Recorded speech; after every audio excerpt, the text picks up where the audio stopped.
Before we start the video, guys, real quick, down below is going to be a link for the merch store. Best way to support the channel, go get some merch. There's some really nice designs up, hats, t-shirts, sweatshirts, stickers, everything. Go hit up the merch store, buy yourself some cool stuff. All right, now on with the video.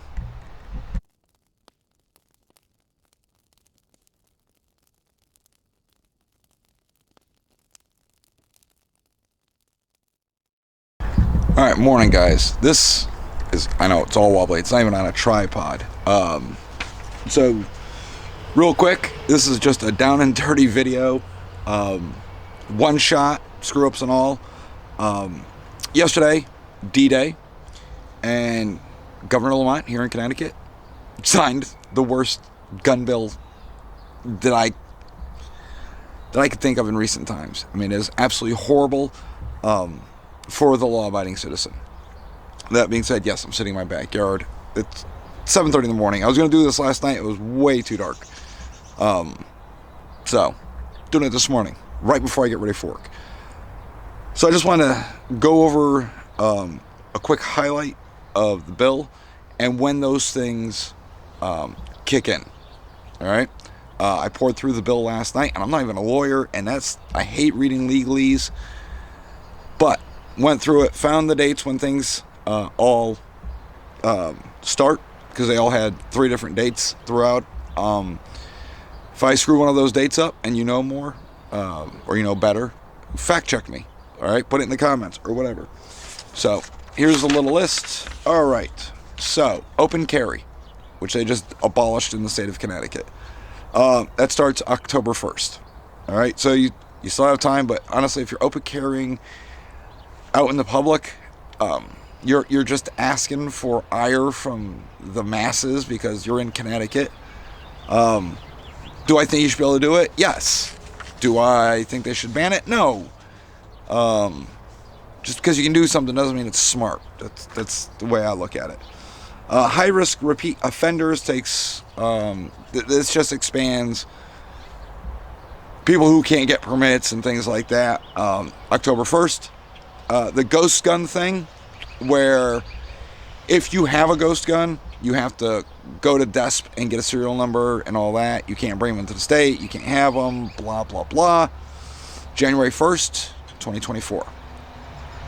It gives you opportunity to get your shit squared away, get a serial number, or pack your crap and leave the state, which is probably the smartest thing to do. Bulk gun purchases. So right now, before yesterday, you were able to go in, and if you wanted to clean out a gun store and buy everything, you could. Now, you're limited to 3 guns a month, unless you're an NRA instructor. It says specifically NRA instructor. It didn't say anything about USCCA or SAFE or anything like that. I could be wrong, I could have missed it. But it said NRA instructor, I did catch that. You can actually get 6 guns a month. Just because you're an instructor doesn't make you any more special than a regular person, but whatever. That's good for me. I'm an instructor, but I should be able to buy all the guns I want anytime I want. Gun dealer accountability, which adds a whole bunch of new things for FFLs to have to jump through and all that. That takes effect immediately. So it took effect yesterday. We'll just call it 4 p.m. I think he signed it at like 3 something. The Twitter feed said 3:59. His little video about him signing it. So, safe storage laws. The changes to that about removing the words about children and prohibited people, and just like doesn't matter. You gotta lock your guns up, day or night, unless they are physically on you. So I guess I'm going to be walking around my house in a bathrobe and a gun belt. But that takes effect October 1st. The assault weapons ban, which bans others. They did remove the rimfire verbiage, so your M&P 1522s, your Titmans and all that, as far as I understand, are still good to go. They're still legal because they're rimfire, but it basically, the way it was worded, definitely they went after the others. That is immediate. That was, as soon as he signed it, it went into effect. So if you bought something prior, paid for it in full, but you haven't received it yet, you can still get it.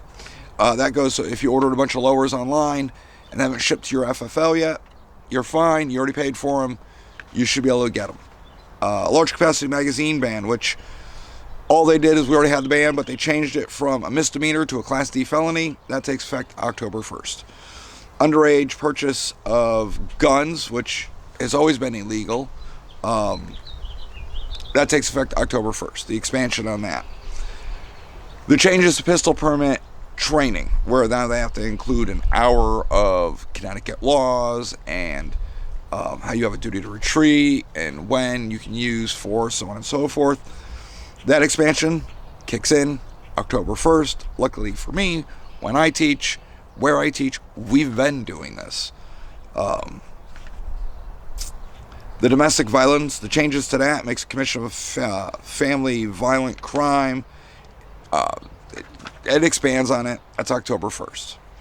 The trigger locks, requiring all guns that get sold to have a trigger lock or some sort of lock placed on it. Used to just be handguns. As far as I know, this takes place immediately. I really couldn't find a date on it, so I'm like, it must be immediate. Transporting firearms. This clarifies that all long guns, including ones categorized as other, must be carried unloaded in your vehicle. That's like a no-brainer. It's been law. That kicks in July 1st of this year. Body armor. It got amended, thank God. But now it requires you to have a permit, a pistol permit. This kicks in October 1st. It's still a face-to-face transaction. We're the only state in the union where it's got to be a face-to-face transaction. So if there's a great deal online, you can't order it. It's got to be face-to-face. And lastly, that's my wife calling. She's going to go to voicemail real quick. The permitting timelines. It creates a timeline for local authorities. It's the whole, when you apply, they have 8 weeks to get your stuff done. It's been like that. They never follow it. There are towns where you apply, within a week you have your temporary permit, and there's other towns where it's almost a full year. Because that 8 weeks, nobody follows it in the local departments. And if you throw a fit and you complain,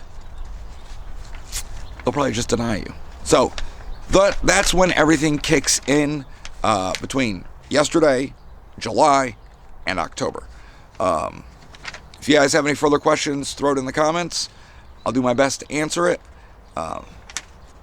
If I screwed one of these up, fact check me, so on and so forth. All right, but I got to get ready for work. I got to call the wife back. You guys have a great day. Welcome to Living Behind Enemy Lines. You are now in day 2. Yay for that. Time to move, guys. Time to move.